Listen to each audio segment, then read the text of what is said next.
इसके कुछ ही समय बाद आर्टिफिशियल इंटेलिजेंस ने और भी सनसनीखेज कामयाबी हासिल की जब गूगल के अल्फागो सॉफ्टवेयर ने खुद को गो नामक वो खेलना सिखाया जो चीन का एक प्राचीन रणनीतिपरक खेल है। यह शतरंज से भी ज़्यादा जटिल है। गो की पेचीदगियों को बहुत पहले से आर्टिफिशियल इंटेलिजेंस प्रोग्रामों की पहुंच से परे माना जाता रहा था। मार्च 2016 में सियोल में अल्फागो और दक्षिण कोरियाई गो चैंपियन ली सेडोल के बीच खेला गया। अल्फागो ने विशेषज्ञों को चकित कर देने वाली नितांत अपारंपरिक चालों और मौलिक रणनीतियों का इस्तेमाल करते हुए ली को 4-1 से बुरी तरह पीट दिया। जहां मैच के पहले ज़्यादातर व्यावसायिक गो खिलाड़ियों को यकीन था कि ली जीत जाएगा, वही अल्फागो की चालों का विश्लेषण करने के बाद ज़्यादातर विशेषज्ञ इस नतीजे पर पहुंचे कि खेल खत्म था और यह भी इंसान के पास अल्फागो और उसके वंशजों को हराने की अब उम्मीदें बाकी नहीं रह गई थी। कंप्यूटर एल्गोरिदमों ने हाल ही में गेंद से खेले जाने वाले खेलों में भी अपना जौहर साबित कर दिया है। कई दशकों तक बेसबॉल की टीम में खिलाड़ियों का चयन करने के लिए व्यावसायिक स्काउट और मैनेजरों की अक्लमंदी, अनुभव और सूझबूझ का इस्तेमाल किया करती थी। श्रेष्ठ खिलाड़ी लाखों डॉलर कमा कर लाते थे और स्वाभाविक ही समृद्ध टीमें श्रेष्ठ खिलाड़ियों को हथिया लेती थी, जबकि गरीब टीमों को खुरचंद से संतोष करना पड़ता था। 2002 में कम बजट वाली ऑकलैंड एथलेटिक्स के मैनेजर विली विन ने इस व्यवस्था को तोड़ने का फैसला किया। उन्होंने इंसानी स्काउटों द्वारा नज़रअंदाज कर दिए गए या कम करके आंके गए खिलाड़ियों से विजेता टीम तैयार करने के लिए अर्थशास्त्रियों तथा कंप्यूटर रत लोगों द्वारा विकसित एक रहस्यमय कंप्यूटर एल्गोरिदम पर भरोसा किया। अनुभवी व्यक्ति इस बात से कुढ़े हुए थे कि बीन के एल्गोरिदम ने बेसबॉल की पवित्रता का उल्लंघन किया है। वे इस बात पर जोर दे रहे थे कि बेसबॉल खिलाड़ियों का चयन एक कला है और सिर्फ ऐसे इंसान ही इस कला में माहिर हो सकते हैं जिनको इस खेल का करीबी और दीर्घकालीन अनुभव होता है। जल्दी ही ऐसा मौका आया जब इन लोगों को अपनी आंखों पर विश्वास नहीं हो रहा था। बीन की निहायत ही छोटे बजट 4.4 करोड़ डॉलर की एल्गोरिदमीय टीम न सिर्फ न्यूयॉर्क यांकीज 12.5 करोड़ डॉलर जैसे बेसबॉल महारथियों के मुकाबले खुद को टिकाए रख सकी, बल्कि वो अमेरिकन लीग के इतिहास की एक के बाद एक खेल जीतने वाली पहली टीम भी बन गई। हालांकि बीन और ऑकलैंड अपनी इस कामयाबी का लुत्फ लंबे समय तक नहीं उठा पाए। आखिरकार दूसरी कई टीमों ने भी ऐसे एल्गोरिदम रुख अपना लिया और चूंकि यांकीज और रेड सॉक्स बेसबॉल खिलाड़ियों और कंप्यूटर सॉफ्टवेयर दोनों को कहीं ज़्यादा भुगतान कर सकते थे, इसलिए ऑकलैंड एथलेटिक्स जैसी कम बजट वाली टीमों के पास इस व्यवस्था को मात देने के अवसर पहले के मुकाबले और भी कम रह गए। 2004 में MIT के प्रोफेसर फ्रैंक लेवी और हार्वर्ड के प्रोफेसर रिचर्ड मर्नान ने रोजगार की मंदी पर गहन शोध प्रकाशित करते हुए उन व्यवसायियों की सूची पेश की थी जिनके स्वचालन के अधीन हो जाने की सबसे ज़्यादा संभावना थी। ट्रक ड्राइविंग को रोजगार के ऐसे उदाहरण के रूप में पेश किया गया था जिसके निकट भविष्य में स्वचालीकृत होने की संभावना नहीं थी। उन्होंने लिखा था कि इस बात की कल्पना करना मुश्किल है कि एल्गोरिदम किसी व्यस्त सड़क पर ट्रकों को सुरक्षित ढंग से चला सकेंगे। महज 10 साल बाद गूगल और टेस्ला न सिर्फ इसकी कल्पना कर सके बल्कि वे इसको वास्तव में मुमकिन भी कर रहे हैं। दरअसल समय के गुजरने के साथ कंप्यूटर एल्गोरिदमों द्वारा मनुष्य को विस्थापित करना उत्तरोत्तर आसान होता जा रहा है। महज इसलिए नहीं कि एल्गोरिदम ज़्यादा चतुर होते जा रहे हैं, बल्कि इसलिए भी कि मनुष्य का व्यवसायीकरण हो रहा है। प्राचीन शिकारी संग्रहकर्ताओं ने जीवित बने रहने के लिए व्यापक स्तर पर विविध किस्म की दक्षताओं में महारत हासिल कर रखी थी। यही वजह है कि एक रोबोटीय शिकारी संग्रहकर्ता को गढ़ना बेहद मुश्किल काम होगा। इस तरह से रोबोट को यह जानना जरूरी होगा कि चकमक पत्थर से भाले की नोक कैसे तैयार की जाए, जंगल में खाने लायक मशरूमों का पता कैसे लगाया जाए, किसी मेहमत को कैसे खोजा जाए और दर्जन भर दूसरे शिकारियों के साथ समन्वय स्थापित करके हमला कैसे किया जाए और बाद में किसी तरह वे घावों की मरहम पट्टी करने के लिए जड़ी बूटियाँ इस्तेमाल कैसे किया जाए। लेकिन पिछले कुछ हजार सालों से मनुष्य विशेषज्ञता प्राप्त करने में लगे हैं। एक टैक्सी ड्राइवर या एक हृदय रोग विशेषज्ञ किसी शिकारी संग्रहकर्ता के मुकाबले एक बहुत संकुचित कार्य क्षेत्र में विशेषज्ञता रखता है और यह स्थिति आर्टिफिशियल इंटेलिजेंस के इनके विस्थापन को आसान बना देती है। जैसा कि मैंने बार बार जोर देकर कहा है कि आर्टिफिशियल इंटेलिजेंस मनुष्यनुमा अस्तित्व के करीब कहीं भी नहीं है, लेकिन 99% मानवीय खूबियाँ और काबिलियतें ज़्यादातर आधुनिक कामों के निष्पादन के लिहाज में अनावश्यक है। मनुष्य को रोजगारी की मंदी से बाहर निकालने के लिए इसको किसी व्यवसाय विशेष में आवश्यक विशिष्ट योग्यताओं के शामिल में हमें मात देने भर की ज़रूरत है। यहाँ तक कि इन तमाम गतिविधियों को संभालने वाली मैनेजरों को भी विस्थापित किया जा सकता है। अपने शक्तिशाली एल्गोरिदमों की बदौलत उबर मुट्ठी भर इंसानों की मदद से लाखों टैक्सी ड्राइवर की व्यवस्था संभाल सकता है। ज़्यादातर निर्देश किसी भी इंसानी निरीक्षण के बगैर एल्गोरिदमों द्वारा दिए जाते हैं। मई 2014 में रीजनरेटिव मेडिसिन के क्षेत्र में विशेषता प्राप्त हांगकांग की venture capital firm deep knowledge ventures ने अपने बोर्ड में वाइटल नामक एक एल्गोरिदम को नियुक्त कर एक अनूठा उदाहरण रच दिया। वित्तीय स्थिति, दैनंदिन परीक्षणों और प्रत्याशित कंपनियों की बौद्धिक संपदा से संबंधित आंकड़ों की विपुल मात्रा का विश्लेषण कर वाइटल निवेश संबंधी परामर्श देता है। बोर्ड के 5 अन्य सदस्य की तरह इस एल्गोरिदम को भी इस मसले पर अपना मत देने का अवसर प्राप्त होता है कि किसी कंपनी विशेष में फर्म को निवेश करना चाहिए या नहीं। वाइटल की अब तक की कार्रवाइयों का परीक्षण करने पर ऐसा प्रतीत होता है कि यह कम से कम एक प्रबंधकीय बुराई भाई भतीजावाद सीख चुका है। इसने ऐसी कंपनियों में निवेश करने के परामर्श दिए हैं जिनके यहाँ एल्गोरिदमों को ज़्यादा प्रभुत्व मिला हुआ है।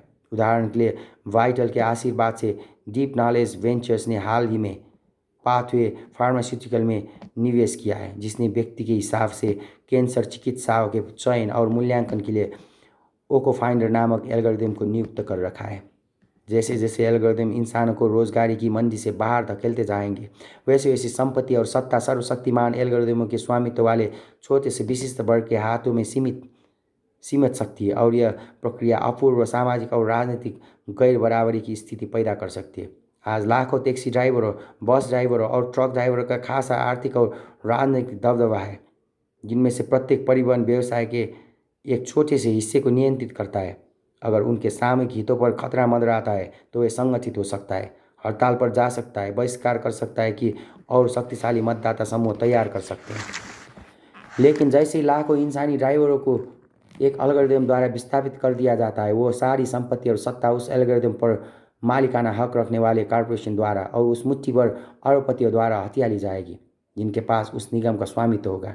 दूसरी संभावना यह है कि एल्गोरिदम स्वयं की मालिक बन जाए। मनुष्य का कानून पहले से भी निगमों और राष्ट्रों जैसी अंतर व्यक्तिनिष्ठ सत्ताओं को वैधानिक व्यक्तियों के रूप में मान्यता देता है। हालांकि टोयोटा या अर्जेंटीना के पास न काया है और न दिमाग है, तब भी वे अंतर्राष्ट्रीय कानून के अधीन है। उनके स्वामित्व के जमीन पर पैसा हो सकता है और अदालत में उन पर मुकदमा चलाया जा सकता है या वे मुकदमा चला सकते हैं। हम जल्दी ही ऐसी ही हैसियत एल्गोरिदम को प्रदान कर सकते हैं। ऐसी सूरत में एक एल्गोरिदम किसी इंसानी मालिक की इच्छा की परवाह किए बिना किसी परिवहन साम्राज्य या किसी वेंचर कैपिटल फंड का मालिक हो सकता है। अगर एल्गोरिदम सही फैसला लेता है तो वह विपुल संपत्ति खड़ी कर सकता है जिसका वह फिर उस जगह निवेश कर सकता है जैसे वह ठीक समझता है। जैसे कि मसलन वह आपका मकान खरीद कर आपका मकान मालिक बन जाए अगर आप इस एल्गोरिदम के वैधानिक अधिकारों का उल्लंघन करते हैं, जैसे कि मसलन मकान किराए या भुगतान नहीं करते हैं, तो यह एल्गोरिदम वकील लगा सकते हैं और अदालत में जाकर मुकदमा दायर कर सकते हैं। अगर इस तरह एल्गोरिदम निरंतर इंसानी पूंजीपतियों को मात देते रहते हैं तो अंततः यह स्थिति बन सकती है कि हमारे ग्रह पर एक एल्गोरिदम में उच्च वर्ग का स्वामित्व स्थापित हो जाए। यह बात असंभव लगती है, लेकिन इस संभावना को खारिज करने से पहले यह बात रखें कि हमारे ग्रह का ज़्यादातर हिस्सा पहले से ही राष्ट्रों, निगमों जैसी अमानवीय अंतर व्यक्तिनिष्ठ सत्ताओं के स्वामित्व में है।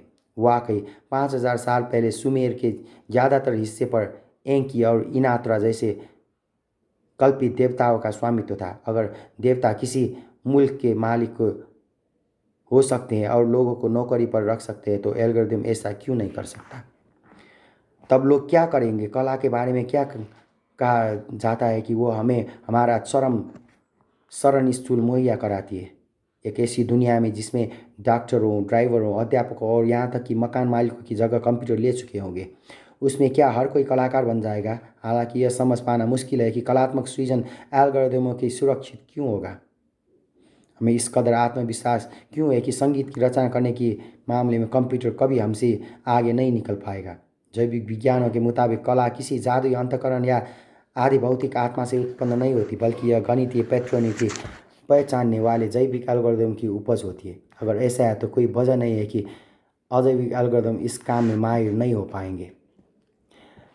डेविड कोप सांता क्रूज स्थित यूनिवर्सिटी ऑफ कैलिफोर्निया में संगीत शास्त्र के प्रोफेसर है। वे शास्त्रीय संगीत की दुनिया के सर्वाधिक विवादास्पद व्यक्तित्व भी है।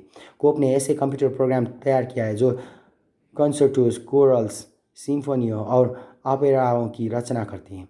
उनकी पहली रचना का नाम था EMI, जिसने ओहोन सेबास्टियन बाख की शैली की नकल तैयार करने में विशेषज्ञता हासिल की हुई है। इस प्रोग्राम को तैयार करने में 7 साल लगे, लेकिन एक बार जब यह काम पूरा हो गया तो EMI ने एक दिन में 5000 कार्स अलावा बाख कोरल्स की रचनाएं कर डाली। कोप ने कुछ चुनिंदा कोरलों को सांता क्रूज के एक संगीत समारोह में प्रस्तुत किया। उत्साह से भरे श्रोताओं ने इस भावोत्तेजक प्रस्तुति की सराहना की और काफ़ी उत्साहपूर्वक यह बताया कि किस तरह उस संगीत ने उनके अंतर्मन को छू लिया था। वे यह नहीं जानते थे कि इसकी रचना बाख ने नहीं बल्कि EMI ने की थी। और जब सच्चाई उजागर की गई तो कुछ लोगों ने खिन्न मन से खामोश रहते हुए प्रतिक्रिया बताई, जबकि कुछ दूसरे लोग गुस्से से चिल्ला उठे। EMI ने स्वयं को उन्नत बनाना जारी रखा और बीथोवेन, शोपान, रखमानिनोव और स्ट्राविंस्की का अनुकरण करना सीख लिया। कोप को EMI के लिए एक अनुबंध प्राप्त हुआ और उसके पहले album classical music compose bye computer की विस्मयकारी ढंग से अच्छी खासी बिक्री हुई।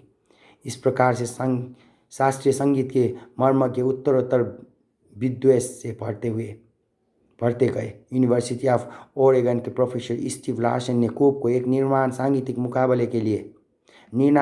मुकाबले के लिए चुनौती दी।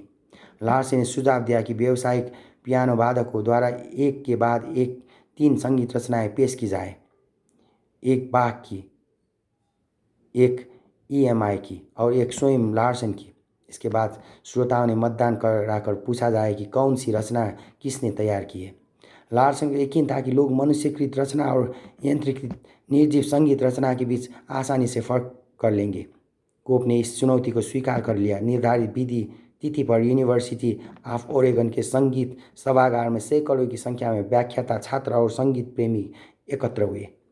प्रस्तुति के अंत में मतदान कराया गया। परिणाम श्रोताओं का विचार था कि EMI द्वारा प्रस्तुत की गई रचना बाख की वास्तविक रचना थी। बाख की रचना को लार्सन ने कंपोज दिया था और लार्सन की रचना कंप्यूटर द्वारा प्रस्तुत की गई थी। आलोचक ने यह तर्क देना जारी रखा कि EMI का संगीत तकनीकी तौर पर उत्कृष्ट है, लेकिन कुछ ऐसा है जिसका उसमें अभाव है। वो अत्यंत अचूक है, उसमें कोई गहराई नहीं है, उसमें आत्मा नहीं है। लेकिन जब लोगों ने EMI की संगीत रचनाओं को उनकी उत्पत्ति से अनजान रहते हुए सुना तो उन्होंने ठीक उसकी गहन अनुभूतिपरकता तथा भावनात्मक अनुगोष के लिए ही अक्सर उसकी सराहना की। EMI की कामयाबी को देखते हुए कोप ने और भी नए तथा परिष्कृत प्रोग्राम तैयार किए। उनकी श्रेष्ठतम उपलब्धि थी आईनी, जहाँ EMI पूर्व निर्धारित नियमों के मुताबिक संगीत रचनाएं तैयार करता था। वहीं एनी यांत्रिक शिक्षण पर आधारित है। इसकी सांगीतिक शैली बाहरी दुनिया की सूचनाओं से प्रतिक्रिया करते हुए लगातार परिवर्तित और विकसित होती रहती है। कोप को अनुमान ही नहीं होता कि एनी अगली कौन सी रचना तैयार करने वाला है। वस्तुतः एनी ने अपने को संगीत रचनाओं तक ही सीमित नहीं रखा है, बल्कि वह दूसरे कला रूपों जैसे कि हाइकू कविता का अन्वेषण भी करता है। 2011 में कोप ने comes the fiery night 2000 haiku by man and machine का प्रकाशन किया। इनमें से कुछ हाइकू एनी द्वारा और कुछ जैविक कवियों द्वारा लिखे गए थे। पुस्तक में यह नहीं बताया गया था कि कौन से किसके द्वारा लिखे गए थे। अगर आप सोचते हैं कि आप इंसानी सृजनात्मकता और यांत्रिक उपज के बीच फर्क कर सकते हैं तो अपने दावे की जांच करने के लिए आपका स्वागत है। 19वीं सदी में औद्योगिक क्रांति ने एक विशाल नगरीय सर्वहारा वर्ग की रचना की थी और समाजवाद का प्रसार इसलिए हुआ था क्योंकि कोई और दूसरा ऐसा पंथ नहीं था जो इस नए कामगार वर्ष की अपूर्व जरूरतों, उम्मीदों और भयों का समाधान कर सकता। उदारवाद अंततः समाजवादी कार्यक्रम के श्रेष्ठतम अंशों को अपनाने के बाद ही समाजवाद को पराजित कर सकेगा। 21वीं सदी में हम एक महान काय नए निष्क्रिय वर्ग को उभरता देख सकते हैं। किसी भी तरह से आर्थिक, राजनीतिक और कलात्मक मूल्य तय से वंचित लोगों का ऐसा वर्ग जो समाज की समृद्धि, शक्ति और महिमा में किसी तरह या योगदान नहीं करते रहे होंगे। यह अनुपयोगी वर्ग सिर्फ बेरोजगार ही नहीं होगा, यह रोजगार के काबिल भी नहीं होगा। सितंबर 2013 में ऑक्सफोर्ड के 2 अध्येताओं कार्ल बेनेडिक्ट फ्रे और माइकल ए ओसबोर्न ने फ्यूचर ऑफ एम्प्लॉयमेंट का प्रकाशन किया था, जिसमें उन्होंने ऐसे विभिन्न व्यवसाय का सर्वेक्षण प्रस्तुत किया था जिनको अगले 20 वर्षों के भीतर कंप्यूटर एल्गोरिदम द्वारा हथियाए जाने की संभावना है। इसका हिसाब लगाने के लिए फ्रे और ओसबोर्न द्वारा विकसित किए गए एल्गोरिदम ने आकलन के मुताबिक संयुक्त राज्य अमेरिका में 47% रोजगार अत्यंत जोखिम की स्थिति में है। उदाहरण के लिए इस बात की 49% संभावना है कि 2033 के आते आते इंसानी टेलीमार्केटरों और बीमाकर्ताओं के रोजगार एल्गोरिदमों द्वारा हथिया लिए जाएंगे। इसी गति को प्राप्त होने की 98% संभावना खेल रेफियो की, 97% संभावना रोकड़ियों या कैशियर्स की और 96% संभावना रसोइयों शेफ्स की है। वेटर 94%, वकालत के कार्य में प्रशिक्षित वकीलों की सहयोगी 94%, टूर गाइड 91%, निर्माण कार्य में लगे मजदूर 88%, पशु चिकित्सीय सहयोगी 86%, सुरक्षाकर्मी चौकीदार 84%, नाविक 83%, शराब घरों में काम करने वाले परिचारक बारटेंडर 77%, अभिलेखापाल 76%, बढ़ई 72%, शरीर रक्षक लाइफ गार्ड 67% आदि। कुछ रोजगार निश्चय ही सुरक्षित हैं। 2033 तक एल्गोरिदम द्वारा पुरातत्वविदों के विस्थापित किए जाने की संभावना मात्र 0.7% है, क्योंकि उनके पास श्रृंखलाओं की अत्यंत परिष्कृत किस्म की पहचान की मांग करते हैं और उससे बड़ी तादाद में मुनाफे नहीं होते। इसलिए यह संभव प्रतीत नहीं होता कि निगमें या सरकार आगामी 20 वर्षों में पुरातत्व विज्ञान को स्वचालित बनाने के लिए आवश्यक निवेश करेंगी। निश्चय ही 2033 के आते आते बहुत से नए व्यवसाय के प्रकट होने की संभावना है, जैसे कि मसलन आवासीय जगत आकल्पकों के व्यवसाय। लेकिन इस तरह के व्यवसाय संभवतः इस समय के साधारण रोजगार के मुकाबले बहुत ज़्यादा सृजनात्मकता और लचीलेपन की मांग करेंगे। और यह बात साफ नहीं है कि 40 साल की उम्र में के रोकड़िए या बीमा एजेंटें अपने आप को नए सिरे से आवासीय जगत आकल्पकों के रूप में से गढ़ने में सक्षम हो पाएंगी या नहीं। और अगर वे ऐसा कर भी लेते हैं तो प्रगति की रफ्तार ऐसी है कि एक और दशक बीतते न बीतते उनको एक बार फिर नए सिरे से खुद को गढ़ना पड़ सकता है। आखिरकार एल्गोरिदम आवासीय जगत के आकल्पन के काम में भी तो इंसान को पीछे छोड़ सकते हैं। असल समस्या नए रोजगार गढ़ने की नहीं है, असल समस्या इस तरह के नए रोजगार गढ़ने की है जिनको मनुष्य एल्गोरिदमों से बेहतर ढंग से कर सके। चूँकि हम नहीं जानते कि 2030 या 2040 में रोजगार मंदी की शक्ल किस तरह की होगी, इसलिए आज से ही हमारे पास ऐसी कोई सूझ नहीं है कि हम अपने बच्चों को क्या पढ़ाएं। वे जो कुछ इस समय स्कूल में पढ़ रहे हैं वो शायद उनके 40 साल की उम्र के होने तक अप्रासंगिक हो जाएगा। पारस्परिक तौर पर जीवन 2 मुख्य हिस्सों में विभाजित रहा है, अध्ययन काल और उसके बाद काम करने का समय। बहुत जल्दी यह पारस्परिक प्रारूप पुराना पड़ जाएगा और मनुष्य के पास खेल में बने रहने का एकमात्र तरीका आजीवन सीखते रहना और स्वयं को नए सिरे से गढ़ते रहना होगा। अगर ज़्यादातर नहीं तो बहुत से इंसान ऐसा कर पाने में असमर्थ हो सकता है। आगामी प्रौद्योगिकी समृद्धि के चलते शायद इस अनुपयोगी जनसमुदाय का पेट भरना और उसको सहारा देना संभव होगा, जिसके लिए शायद इस मनुष्य समुदाय को कोई कोशिश भी नहीं करनी पड़ेगी। लेकिन ऐसा क्या होगा जो उनको व्यस्त और संतुष्ट रख सके? लोगों को कुछ करने रहना जरूरी होता है, अन्यथा वे पगला जाते हैं।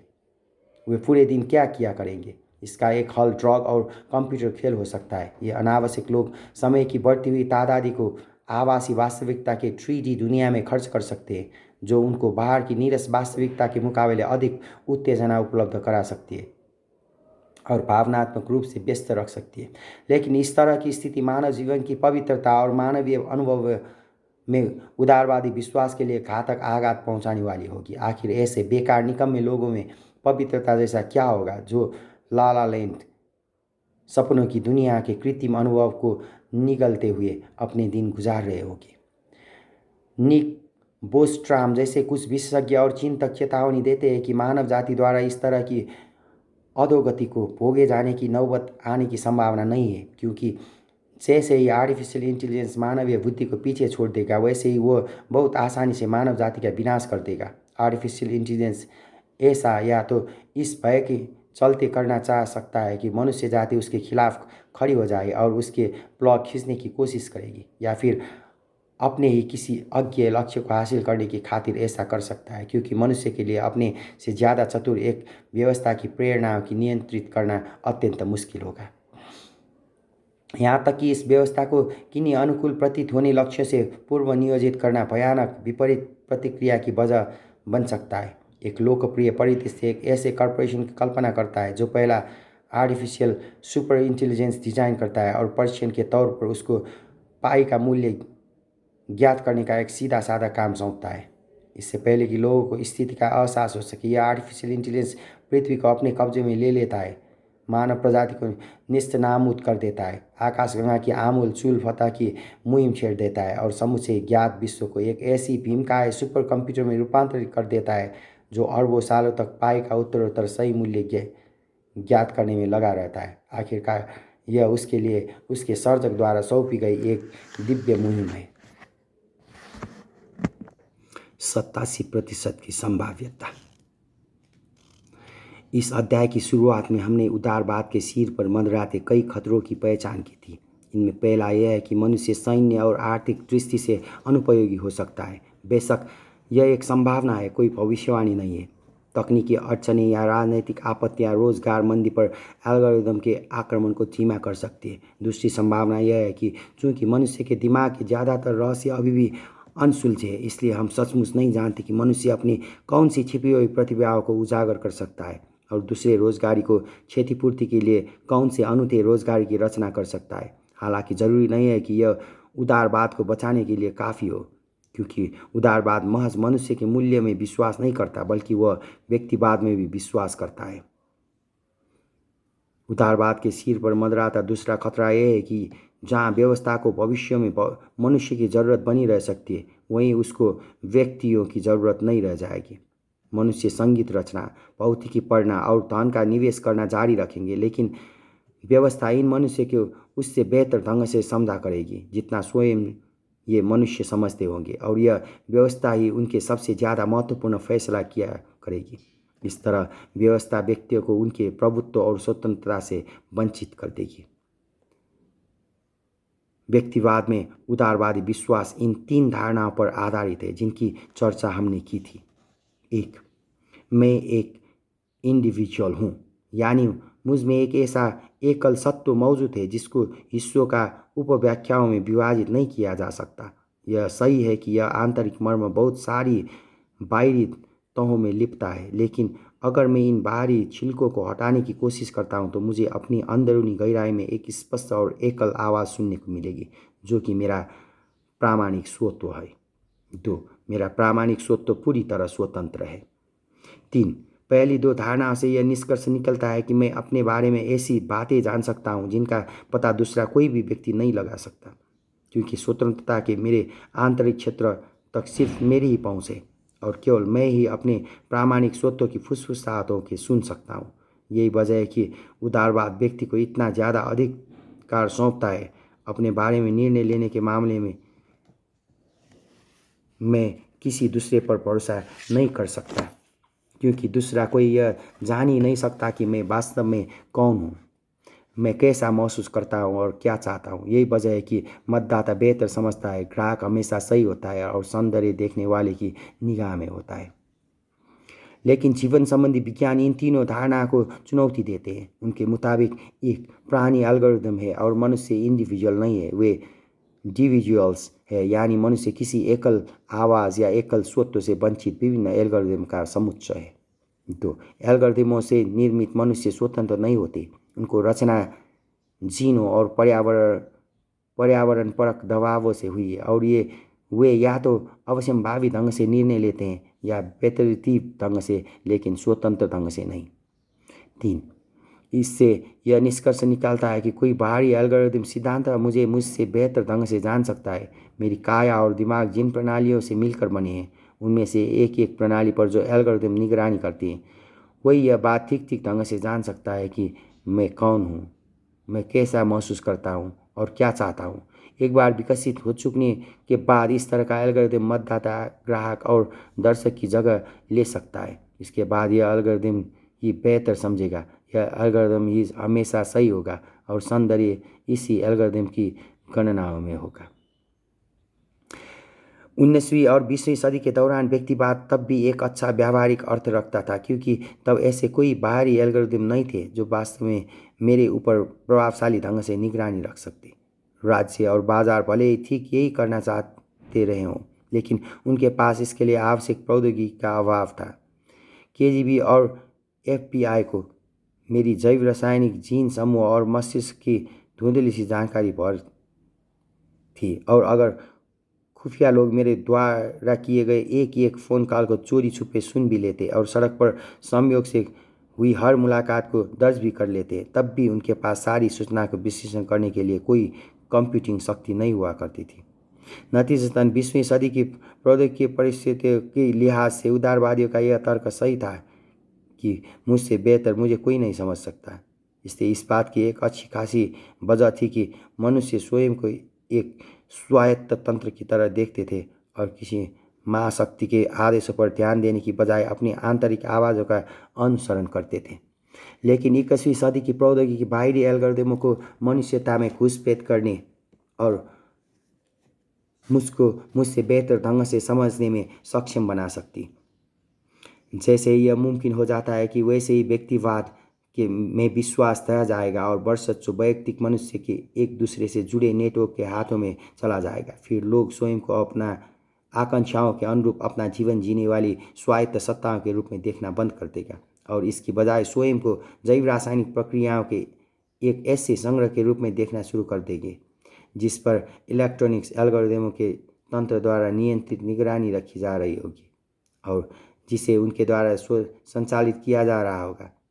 इसके लिए ऐसे किसी बाहरी एल्गोरिदम की ज़रूरत नहीं है जो मुझे अच्छी तरह से जानता है और जिससे कभी कोई चूक नहीं होती। इतना काफ़ी है कि यह एल्गोरिदम मुझसे बेहतर ढंग से जानेगा और विकल्प के चुनाव में इस एल्गोरिदम पर भरोसा करना अर्थपूर्ण होगा। जहाँ तक चिकित्सा विज्ञान का प्रश्न है, इस रेखा को हम पहले ही पार कर चुके हैं। अस्पतालों में जब हम इंडिविजुअल नहीं रहे, इस बात की भरपूर संभावना है कि आपके जीवन काल के दौरान सर्वाधिक अहम निर्णयों में है। ज़्यादातर निर्णय IBM के वाटसन जैसे कंप्यूटर एल्गोरिदम द्वारा लिए जाने लगे और यह ज़रूरी तौर पर बुरी स्थिति नहीं है। डायबिटीज़ के मरीज पहले ही अपने पास सेंसर रखते हैं और अपने शुगर के स्तर की दिन में कई बार जांच करते रहते हैं और अगर वह स्तर खतरे की सीमा पर रहा होता है तो यह सेंसर उनको चौकन्ना बनाए रखता है। 2014 में येल विश्वविद्यालय के शोधकर्ताओं ने आईफोन से नियंत्रित कृत्रिम पाचक ग्रंथि आर्टिफिशियल पेनक्रियाज के पहले कामयाब परीक्षण की घोषणा की थी। इस प्रयोग में डायबिटीज़ के 52 मरीजों ने भाग लिया था। हर मरीज के पास एक छोटा सा सेंसर और उसके पेट में प्रत्यारोपित एक छोटा सा पंप था। यह पंप इंसुलिन और ग्लूकागान, वे दो हार्मोन जो मिलकर शुगर और खून के स्तर को नियमित रखता है, कि छोटी ट्यूबों में जोड़े थे। सेंसर निरंतर शुगर के स्तर को मापता हुआ संबंधित आंकड़ों को आईफोन में भेजता रहता था। आईफोन में एक ऐसा एप्लीकेशन मौजूद था जो उस सूचना का विश्लेषण करता था, जब